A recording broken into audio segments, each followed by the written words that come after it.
Welcome to 100 Yards of Football Sports Talk Radio. This is your basketball segment. I am your host, Brian Spencer, head men's basketball coach at Carver College. And today I'm going to borrow a phrase from my good friend and partner in crime, Mr. Football Vincent Turner. We got royalty in the building today. And today's theme is going to be champions. And I'm a man of many talents, so I'm going to break out one of my talents and sing y'all a little song. We are the champions. We are the champions. No time for losers, cause we are the champions. That's pretty good. The world. I could have used you in the locker room with that. Listen. We are welcome today and joined today by royalty. We got a man who's coached for several decades.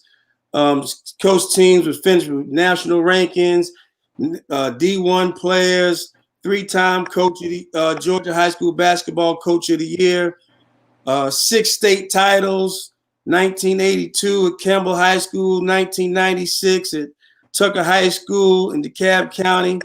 Then he went over to Gwinnett County, went back-to-back in 2000 and 2001 state championship at Berkmar High School, then moved to Fulton County and won 2 state championships at Milton High School in 2010 and 2012, has amassed over 600 wins and less than 200 losses.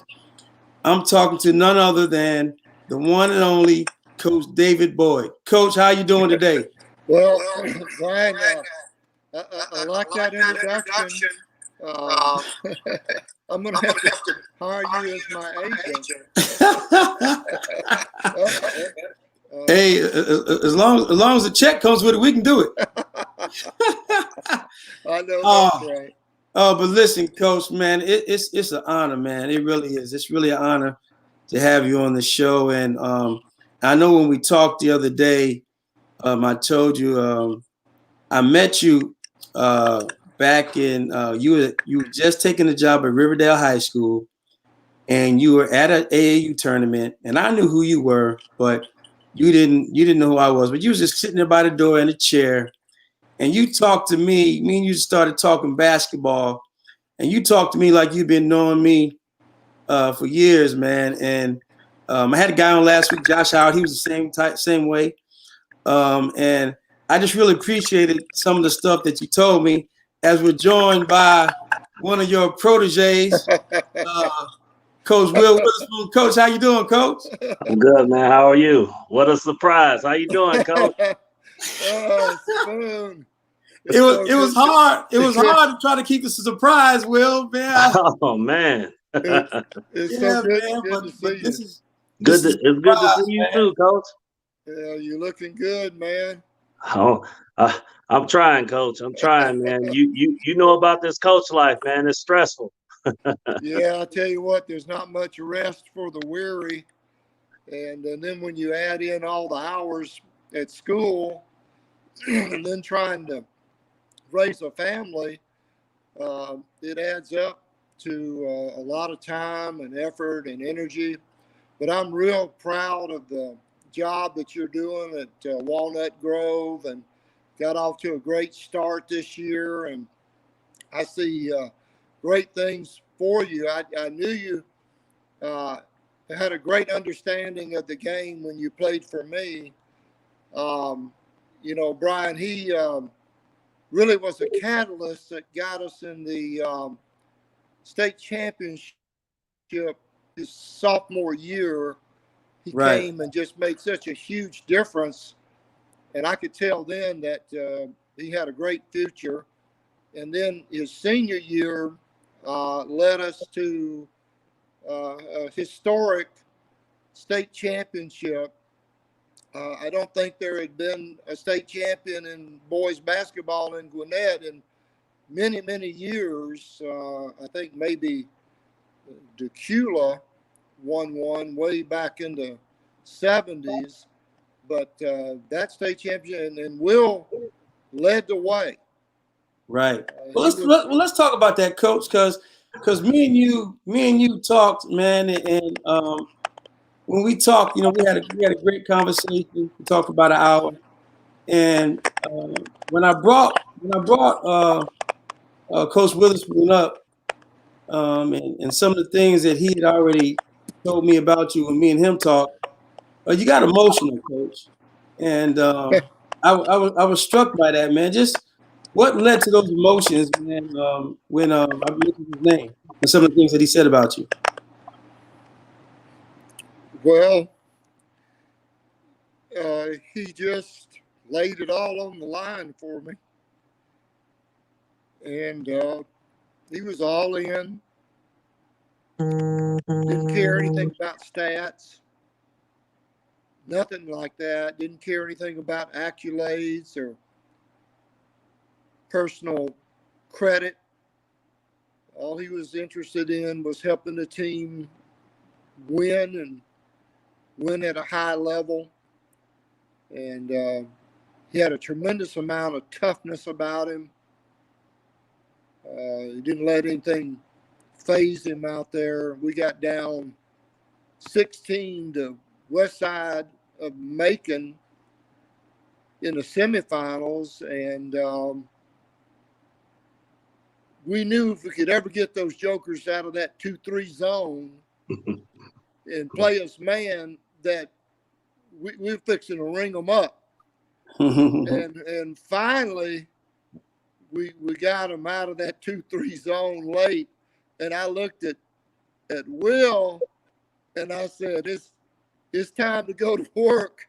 Right. And we ran our stuff, and we were just laying it up, Right. left and right, full court pressing, and came all the way back.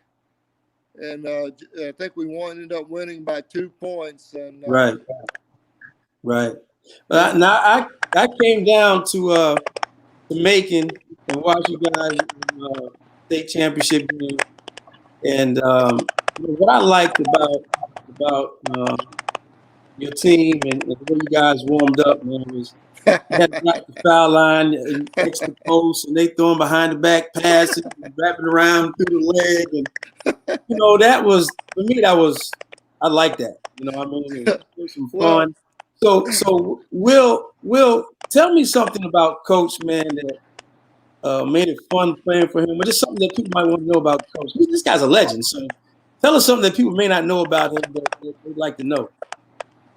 Well, I think that, and I can give a little bit more perspective now that I'm a coach myself. Coach took he put a force field around us and absorbed all the negativity, all the criticism. He absorbed that from the naysayers, from parents that might not have agreed with, maybe how we were doing things.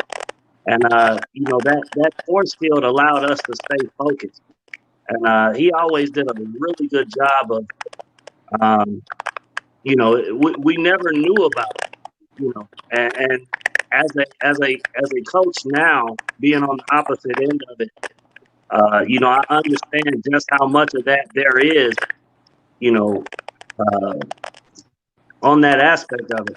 And Coach always did a phenomenal job of. I mean, he would use those things that people would say and use it as motivation. And one of my favorite ones that he used often was that people didn't know how to spell Berkman. So we be in a tournament and we be Berkman, we be Buckman, we would be every name but Berkman. He would always he would make sure to point that out to us. Man, they don't even know our name.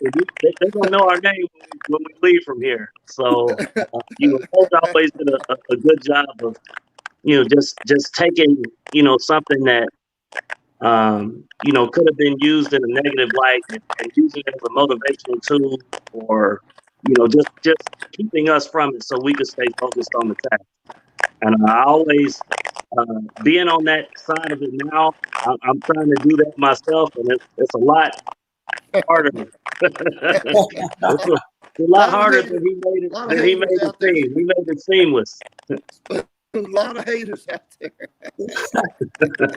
Well, Coach, you won 6 state titles, 3 Coach of the Years, and we beat a lot of signature programs, Oak Hill and Winter Park with Austin Rivers twice, and Chaminade out of St. Louis with Bradley Beal, and Ballard out of Kentucky, Bishop Gorman, a lot of high-profile wins. How do you get your guys up for those type games and for those more high-profile national type games? Well, Brian, and I think Spoon will share this with you.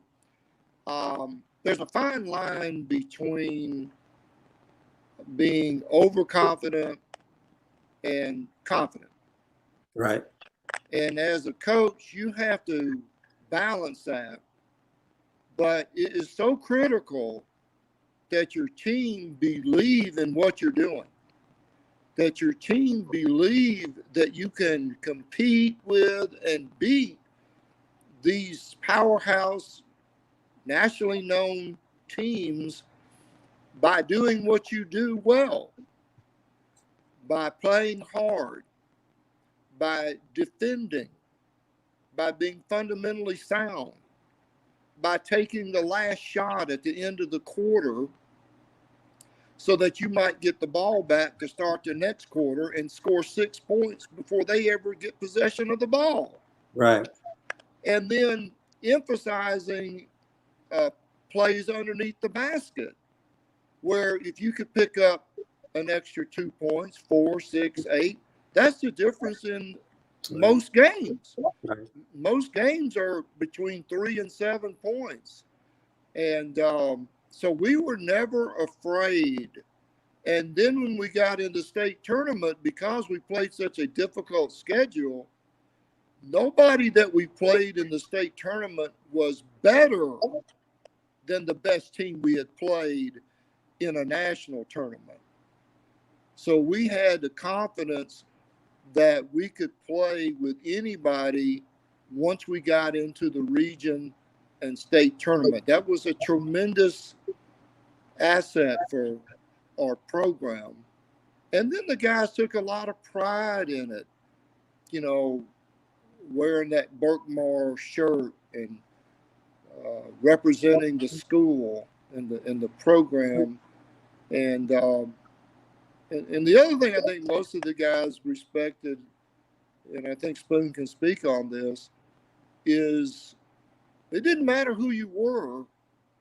If you weren't getting the job done, I was going to let you know. And it didn't matter how good you were. It didn't matter the accolades or any of those things. But if you did a good job, I was also going to let you know.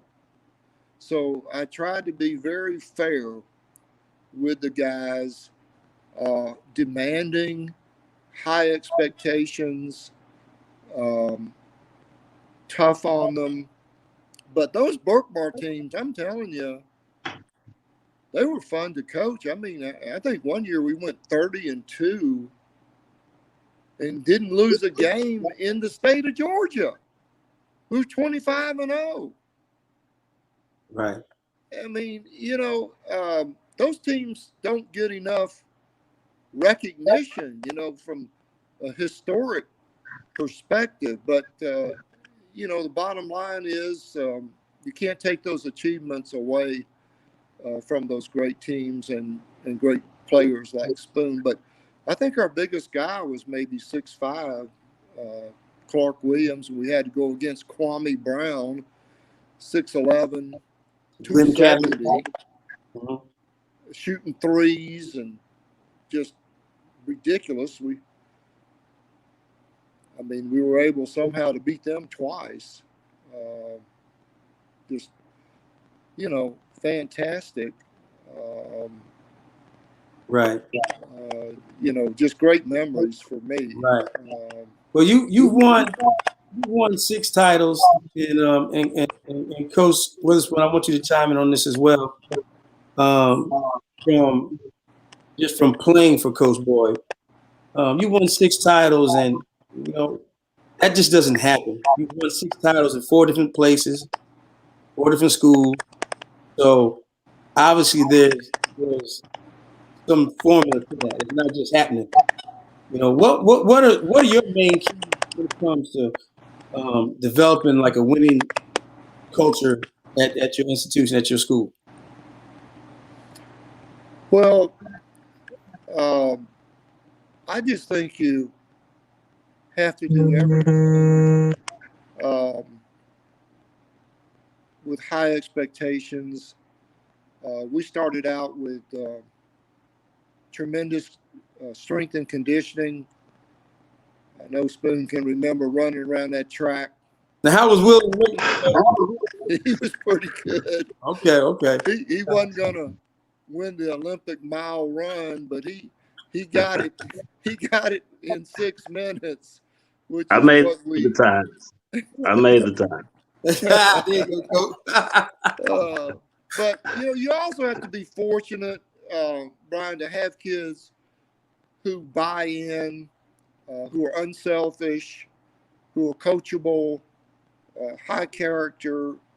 You have to be fortunate. There's some good fortune in it too. Right. And so I was real fortunate to have guys that were.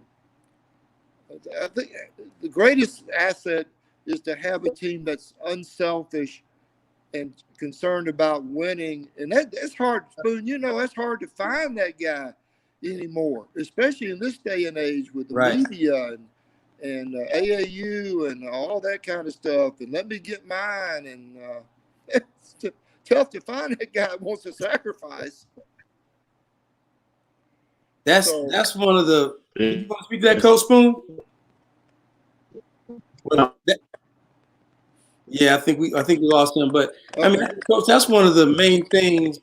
That's one of the main things that I hear all the time. I'm in a small college, and I hear so much of, my coach wouldn't let me play my game.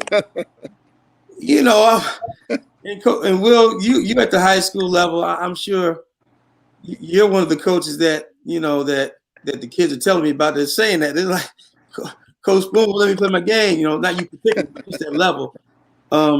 Just kind of speak to that and like trying to develop the championship caliber program that you're trying to develop at Walnut Grove, and coming from championship type program at Berkmar, some of the challenges that you're facing in developing that culture.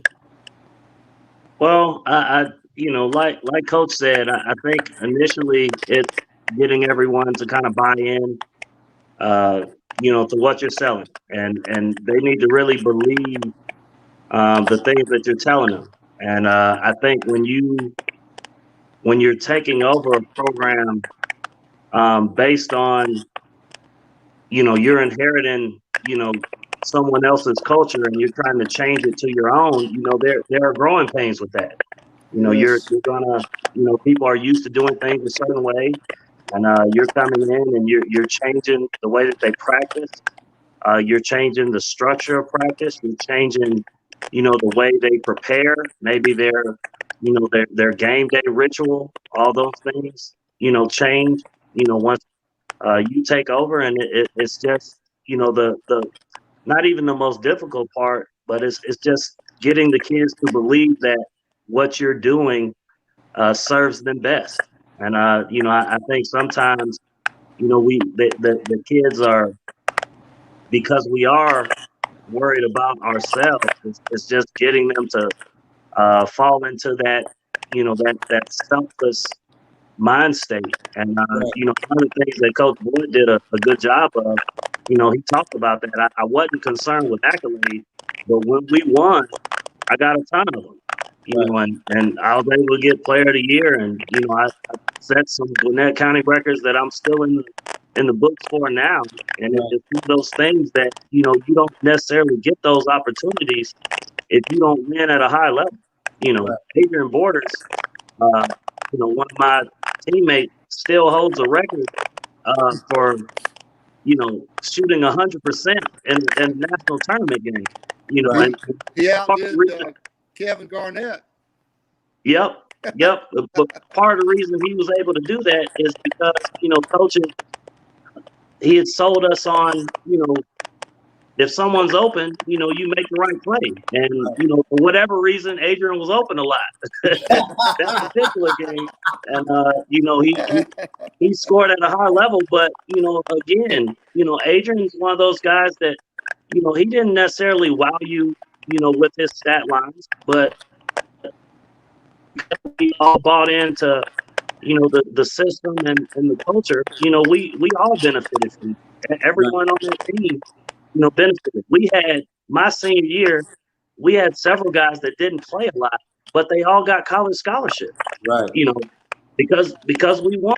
And as much as people want guys who can play, they also want guys that come from winning programs and that understand what it takes to win. And that's just as important as a component as the other one. And Coach Boyd did a really good job of relaying it to us, and we bought in. Right. Well, this is what I want to do now, man, because I get the opportunity when some of my guys come back around to talk to them. There's no better feeling than that. So I'd like for you to just ask Coach Boyd some questions or just have a conversation with him. And I'm gonna kind of just sit back and enjoy you two go at it a little bit. We hadn't spoken a little while, but I want to start by saying I'm extremely appreciative for the time that we were able to live together. The lessons that I learned from you, I still use a lot of them. I use a lot of things, some reels, that I do now, things that I learned from you. And just that belief, but belief in the winning culture. And, there's so many things that, I reflect and look at myself doing, and I'm like, man, that's Coach Boyd right there. When I say that, not more ready to play than a man on the moon. Is there anything particular you like to ask him right now? Like any question in particular? Well, Spoon, the worst thing that I could say to y'all was put the balls in the rack and get on the line. I knew that was coming. Get on the line. That was the worst thing I could do, was not let you play. So I use that as motivation. And I would say, okay, guys, we don't want to run the drill, right? We don't want to go hard. Let's get on the line, put the balls away, and let's run. Right. And that got your attention. Brian, let me tell a funny story, if I may. Go ahead. It's about the Milton game when we played Oak Hill. Okay. So we're scheduled to play Oak Hill. And, I'm worried about them because, they're loaded. Right. Loaded for bear. Right. They had like 3 or 4 All-Americans on there, guys playing in the NBA right now. But I watched a little film on them, and I noticed they didn't play that hard. They shot a lot of threes, didn't get back on defense. So I felt like we had a shot. But here's the funny part. Okay. So it snowed. It snowed that week. We were supposed to play them on Saturday in Springfield, Massachusetts. And it snowed all week. All week. Monday, Tuesday, Wednesday, Thursday, Friday. Snow. No school. Can't get into our gym. Wow. But let me tell you what happened. A lot of people have no idea this is what happened. So I was fortunate. I had Charlie Scott's son. Yep. Shannon Scott playing for Right. me. So Charlie calls me on the phone. He says, "Hey, Coach, let me open up the community center in Milton. You give me the practice schedule. Let me run it. We'll get ready to play." All right. So Charlie Scott Wow. runs the practice. Now he's pretty good. Yeah. Charlie knows a little bit about the game. Yeah, a little bit. Yeah. So I'm like, okay, this is great. But now it gets better. So we arrive on the scene. This is great. And Steve Smith, the coach, and I are in like a media kind of thing. And Steve Smith, you know, he's smooth and he's talking about how good how good they are and all this kind of stuff. And I'm not saying much of anything. And what I tell all the media people is this. I said, we ain't practiced all week. We ain't been in the gym. We ain't been in the gym all week. I said, it's snow down there. We don't like snow in Georgia. We see a flake, we're going to call off school. Down. So Steve Smith's eyes get real big. He's thinking, oh, these old country boys hadn't even been in the gym all week. And we wore them out. We got those jokers. And they had no idea. Yeah. But see, that's the kind of stuff people don't like about me, Spoon. So the haters, but you know, you do what you have to do. Right. You know, you got Charlie Scott wanting to volunteer on their own. Of course, it was all volunteer. That's what you do. So that's the Oak Hill story. Right. That's a good one. That's a good one. And you played now. You here in Atlanta. You played some, you know, Wheeler and Miller Grove and Norcross. I mean, you've been in some battles. Yeah. You got a story against Doug. I'm trying to get Doug on the show too. You got a story against him and Wheeler.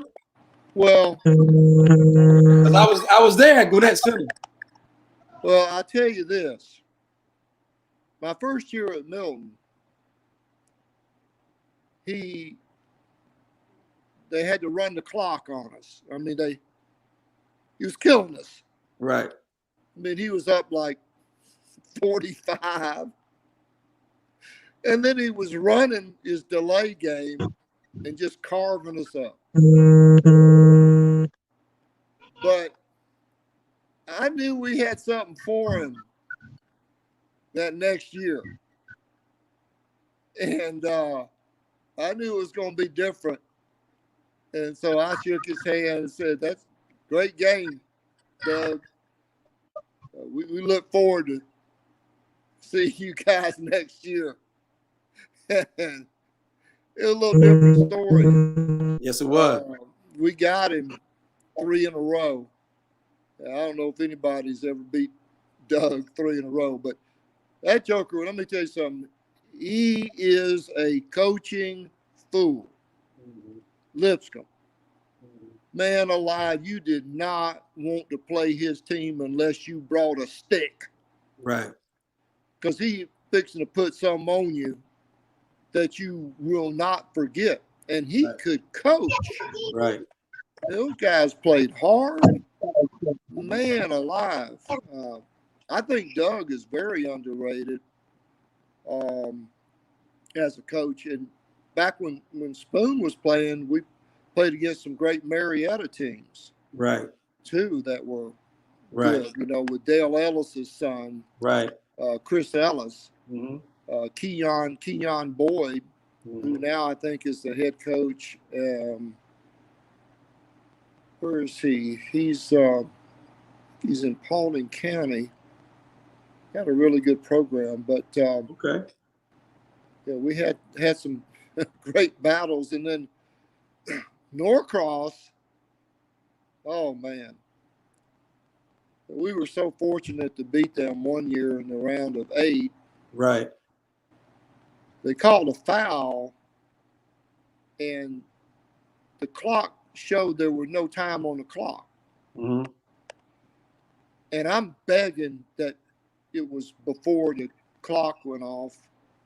And so they let us shoot the free throws, and Julian Royal ended up making both. But they changed that rule. Spoon knows that you have to have at least like 0.2 Right. seconds. There's no such thing as the clock running out. Right. But Jesse got me back in the state championship game in 2011. We're up 15 in the third quarter and miss a three that goes in and out. And they came all the way back and got us. So, but then we won it the next year. So you never know. Right. Right. You know, with Spoon, we finished runner-up his sophomore year. Had a tough tournament his junior year, but then that motivated us to go all the way. Right. Because you just never know. Right. So I know the kids coming back for Will this year, they're going to be highly motivated because they got off to such a great start. Mm-hmm. But, you know, sometimes things happen and, you know, you don't have as strong a finish as you'd like, but you learn from it. Right. And the guys that coming back, they'll benefit from that. And they'll go just a little bit harder and a little tougher to, you know, advance in that tournament. Right. Right. And, you know, once you get in that tournament, you have a chance. Right. You know, I always told our guys, once you get in, you know, all you got to do is win a certain number of games and get to open up that nice box. There it is. Do you remember opening up that box? I don't know if he. Yes, sir. Yes, sir. Hey, it doesn't like that, man. Hey, listen, Coach.